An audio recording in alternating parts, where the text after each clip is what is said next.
No vídeo anterior eu tinha falado, na verdade isso aqui é uma continuação do vídeo anterior de Shell Script, e eu tinha falado sobre o prompt de comando, como renomear o prompt, mas eu não mostrei muitas coisas.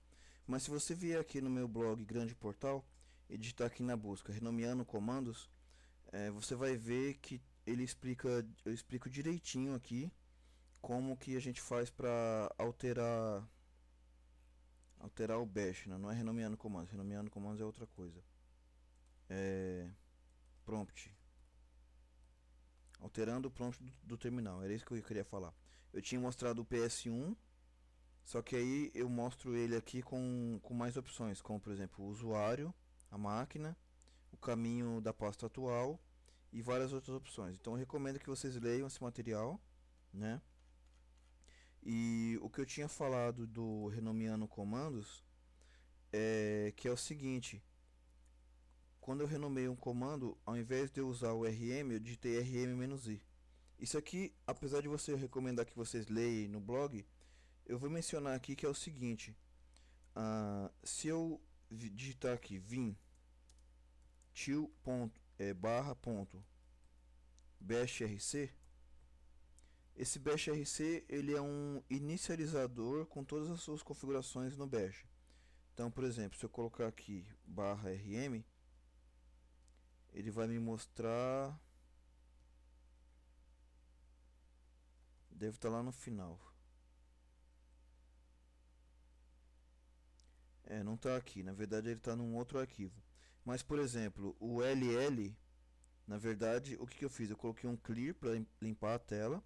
E na verdade o ll é ls menos a, e no caso tem mais recurso aqui como lh. E o l é ls menos c maiúsculo. Então, como que funciona isso? Eu estou aqui dentro do arquivo bashrc. E se eu quiser colocar um novo comando aqui, por exemplo, alias teste igual, toda vez que eu digitar teste, eu quero que ele me dê um eco retornando a mensagem. Você digitou teste.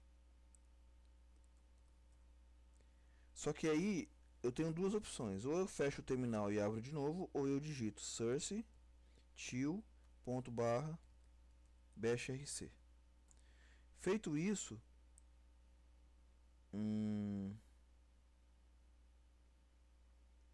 ele está dizendo que o teste não deu certo.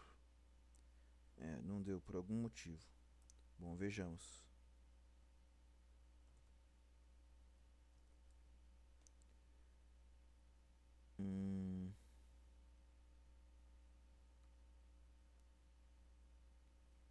Assim, eu tenho que colocar aspas aqui. Aí aqui no caso eu ponho uma dupla para não confundir, e uma dupla aqui. Eu tenho que fazer o meu comando com aspas no começo e no final. Agora deu certo. Então se eu digitar o comando, isso aqui é o comando teste, ele me retorna, no caso, aquilo que eu escrevi, que é um eco. Então eu poderia escrever isso aqui, rm, né, e colocar rm-i para ele perguntar todos os comandos que eu quero. Só que em vez de eu fazer isso no bashrc, eu criei um arquivo chamado bash profile.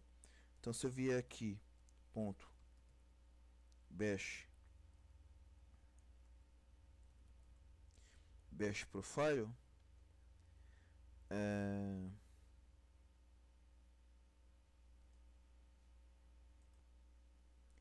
então se eu digitar aqui vim til.bash profile, eu posso aqui dentro desse arquivo escrever alias rm igual a rm-i. Aí no caso aqui eu coloquei mais um exemplo, que se eu digitar alias p igual a ps1 igual contra barra w maiúsculo r cifrão. E daí então eu venho aqui e, por exemplo, eu tenho um arquivo aqui chamado dir.txt. Então se eu digitar rmdir.txt, ele pergunta se eu quero remover o arquivo. E se eu digitar p, ele diminui o meu prompt. Então é para isso que serve o bash profile. Só que é claro, eu esqueci de mencionar que ele tem que ser chamado dentro do bash rc. Você pode ver que ele está aqui no último comando, ó, na linha 135, source til barra ponto bash profile. Ele tem que ser carregado aqui, senão ele não vai surtir efeito. Bom, dando continuidade aqui, eu quero falar sobre estruturas de controle que funcionam da seguinte forma.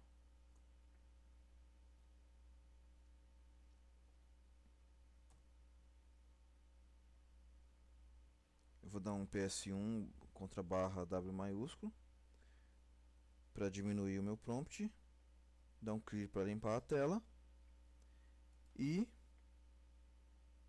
por exemplo, experimente digitar sec10. O que ele faz? Ele imprime todos os números de 1 até 10. Agora, se eu digitar sec2, 2, 10, ele pula de 2 em 2, então ele me mostra somente os números pares.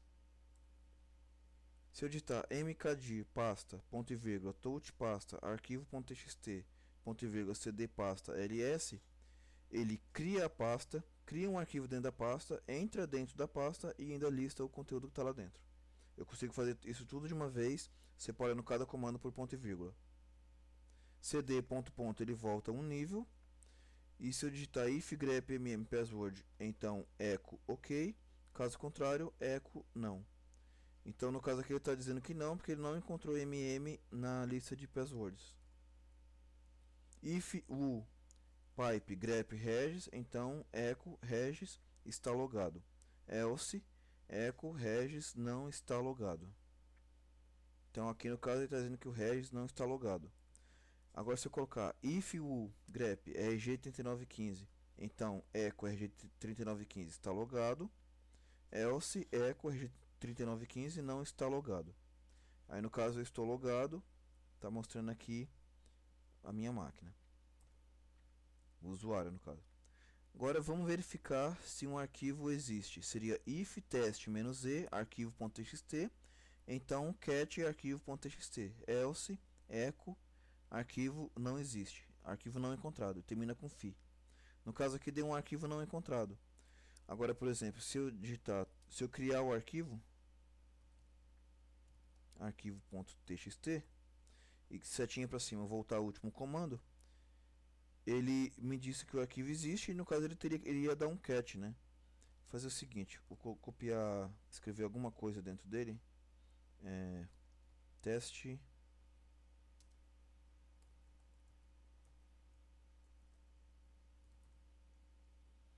quando eu fizer o comando novamente, ele acha o arquivo e escreve o seu conteúdo. Agora vamos verificar se uma pasta existe. Seria if, sinal de exclamação, -d, pasta 42. Então echo, pasta não existe. Caso contrário, echo, else echo, a pasta já existe. Veja ls fi. Então aqui ele está dizendo que a pasta não existe. Aqui na verdade eu estou perguntando assim, ó. Não existe a pasta? Não, ele não existe. Se eu declarar duas variáveis, n1 igual a 1 e n2 igual a 2, if n1 igual a n2, então n1 é igual a n2. Caso contrário, n1 é diferente de n2. Aqui a gente chama a variável com um cifrão e o -eq significa que é igual. A gente quer saber se é igual ou não. No caso aqui ele me retornou que são números diferentes, porque 1 é diferente de 2. C igual a 0, while menos C menor que 10, echo C, senão ele incrementa, C++, aguarda 5 segundos e done. Ou seja, eu estou mostrando como que é a sintaxe da estrutura do while e o que ele fez aqui. Ele imprimiu todos os números de 0 até 10 a cada meio segundo cada um, foi incrementando e enquanto o C for menor que 10 ele ia incrementando. Por exemplo, se eu pegasse isso aqui e colocasse até 20, ele vai incrementando e vai contando. A cada meio segundo ele vai imprimindo o número, no caso, até 20. Isso, aí no 20 ele para. Então essa é a estrutura do while. Temos um exemplo aqui da série de Fibonacci, que eu vou usar o editor Vim para escrever. E usando o interpretador Bash, a gente escreve a variável c igual a 0, a igual a 1, b igual a 1, read menos p é enter limit of Fibonacci, ou seja, séries, que entra com o último número, vai ser na variável n. Então echo menos na, com a variável a lá em cima, ab, e agora como que seria o Fibonacci propriamente dito, a lógica. Enquanto o c for menor do que n, while c menor que n, então faça do c igual a mais b. Isso aqui é uma expressão aritmética, ele é escrito dessa forma, a sintaxe de uma expansão aritmética, na verdade. Aí ele dá um eco nos valores, troca o valor da variável e termina com um done e um eco no final. Feito isso, eu digito source Fibonacci e aí ele me pergunta o número. Eu coloquei 250, então ele me retornou todos os números até o 250. Aí no caso aqui acho que ele pega mais um para frente. Como que é a estrutura de um for? Eu posso colocar um for i em n sec 10 do echo i sleep done. Ou seja, a sintaxe do for ela é dessa forma aqui, ó. Ele imprime os números de 1 a 10. Tem uma outra forma de escrever o for. Eu posso escrever uma lista, uns itens 1, 2, 3, 4, 5 separado por espaço, e for item em itens com um cifrão aqui na frente. E aí ele dá um echo em cada um. É uma outra forma de escrever um for. Tem também a sintaxe muito parecida com C++. Para quem programa em C++, aí vai se identificar bem com essa estrutura, que é i igual a 1, i menor ou igual a 9 e mais, que é uma sintaxe bem parecida com C++. Então nós temos aí três formas de escrever o for. Executando uma ação n vezes. Para eu executar uma ação n vezes, eu faço for i em n, for i em sec 10, por exemplo, e touch file i. O que eu fiz aqui? Eu executei o comando touch 10 vezes e escrevi file 1, file 2 até o file 10. File 10 está aqui. Então, como que você executa uma ação n vezes? Entrada de dados é assim: read menos p, digite seu nome. Aí vou dar um eco no nome, bem-vindo, o nome da pessoa. Então, por exemplo, põe aqui Regis, aí ele, bem-vindo Regis. Então é assim que você faz a entrada de um dado no shell script. Como que é uma função? Uma função você escreve da seguinte forma. No caso aqui estou editando um arquivo com um bash, usando o interpretador bash também. A soma eu posso escrever dessa forma aqui, ó, abre e fecha parênteses, aí abre colchete, coloco as variáveis. Vou usar uma expressão para somar essas duas variáveis. Estou usando aqui uma entrada para digitar um número x, depois digitar um outro número y. Daí eu vou chamar a função soma com esses dois valores. Ele vai pegar esses dois valores, vai colocar aqui e vai somar e me mostrar o resultado. Daí, voltando para o terminal, eu digito source e chamo a função. E aí ele me pergunta, digite um número, 20, digite outro número, 22. Então ele dá a soma, o resultado, que é 42. Criando vários arquivos com um texto aleatório. Aqui eu vou usar um programinha chamado sudo apt-get install para você instalar ele, gpw. Esse programinha já está instalado na minha máquina e quando eu faço um for i em sequência de 1 a 10, eu dou um eco. Pegando um texto i, eu vou jogar para um arquivo e vou usar o gpw de 7 a 10, por exemplo, para incrementar esses arquivos. Então, o que ele vai fazer? Ele criou 10 arquivos, acho que 9 no caso, se eu não me engano, e ele colocou um texto aleatório lá dentro. É isso que a gente tinha visto aqui. Vou até voltar ao comando anterior, que era criando vários arquivos com texto aleatório. Ele fez esse comando todinho aqui, depois vocês podem acompanhar com mais calma lá pelo blog. Bom, deixa eu limpar a tela aqui.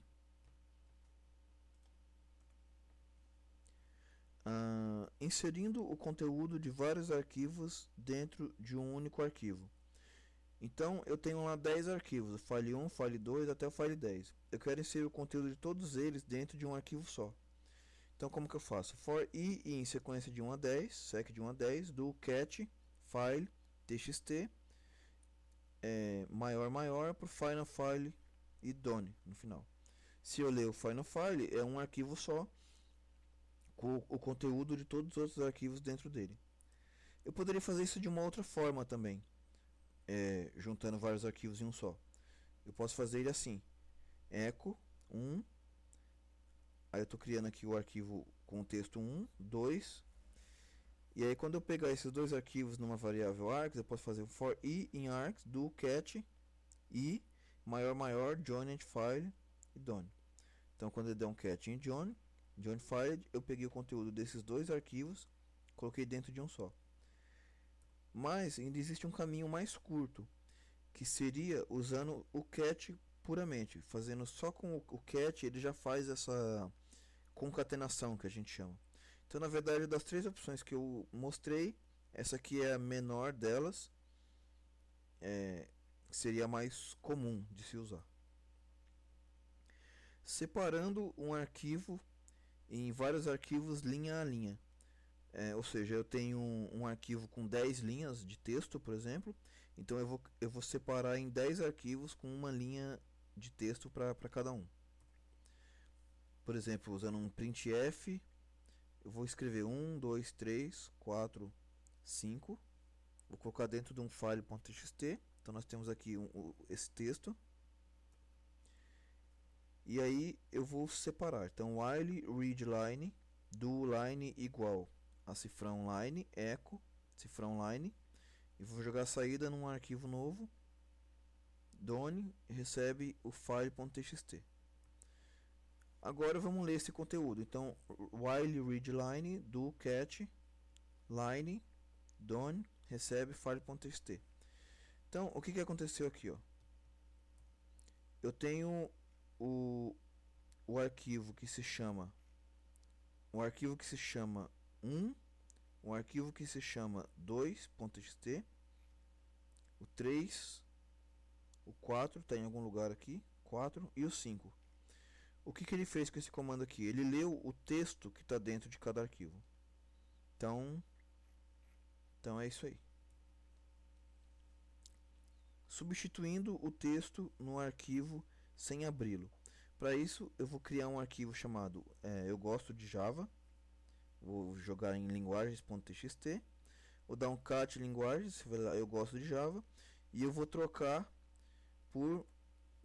a palavra Java pela palavra Python usando o programa sed.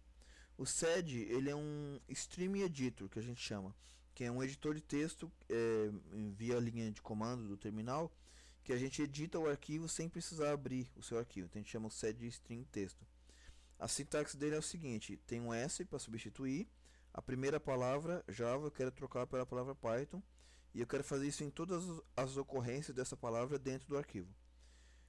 Quando eu fizer isso, pode ver que eu troquei a palavra Java por Python. Então eu gosto de Python. Foi substituir o texto dentro do arquivo. Isso aqui é muito utilizado para fazer vários recursos dentro do arquivo, como por exemplo, substituição de texto é um deles.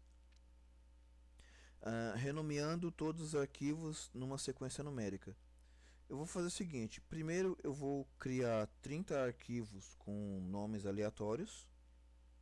Então eu vou criar uma pastinha, mica de pasta, e for i em sec de 1 a 30, var gpw 110 touch, dentro da pasta var.txt done. Então dentro da pasta que se chama pasta, eu criei 30 arquivos. O que eu vou fazer agora? Eu vou renomear eles tudo numa sequência numérica, renomeando numericamente. Então eu vou entrar dentro da pasta e vou digitar for i em asterisco do C++, if c menor que 9, então move i para j, caso contrário. Acho que é melhor vocês lerem esse código lá no blog com calma, porque não deu nem tempo de eu explicar tudo aqui. Mas o que ele fez? Ele colocou um número na frente de todos os arquivos, e os que são menor que 9 ele colocou um 0 para ficar em ordem alfabética: 01, 08, 09, 10, 11, 12. Como numerar linhas? printf 1, 2, 3, 4, 5. Vou jogar isso dentro de um arquivo. Então aqui eu tenho as linhas. Agora usando sed-n e todo esse código aqui, ó, ele numera cada linha para nós. Ele coloca uma numeração na linha. Alterando o prompt, eu já tinha comentado antes, mas aí eu acabei mostrando aqui de novo, né? PS1. E aí aqui ele volta para o que eu tinha mostrado anteriormente. E por fim, um shell script com Python, que quem programa em Python aí, precisa rodar um shell script dentro do Python. Você faz o seguinte, uma coisa interessante, cat eof, aí myprocess.py é o nome do arquivo, então você importa o subprocess. Eu vou deixar o link também do subprocess, na verdade está lá no meu blog. Então subprocess.call, eu vou dar um clear, limpar a tela, eu vou dar um echo usando shell script e Python, tudo com shell igual a true. E por fim eu vou listar os arquivos que eu tiver na minha pasta, ls-l. Quando eu rodar esse programa, python myprocess.py, o que ele fez aqui, ó? Ele imprimiu a mensagem, primeiro ele limpou a tela, depois ele imprimiu essa mensagem e listou todos os arquivos. Bom, daí eu coloquei um exemplo de uma... seria aqui o triângulo de Pascal, na verdade. Eu vou digitar esse código bem rapidinho, não tem como eu explicar ele desse jeito, mas daí vocês olham o código lá depois e vão ver o que ele vai fazer. Ó, ele reproduz aqui o triângulo de Pascal, no caso eu coloquei 10 números, então ele vai de 1 até 10. E por fim,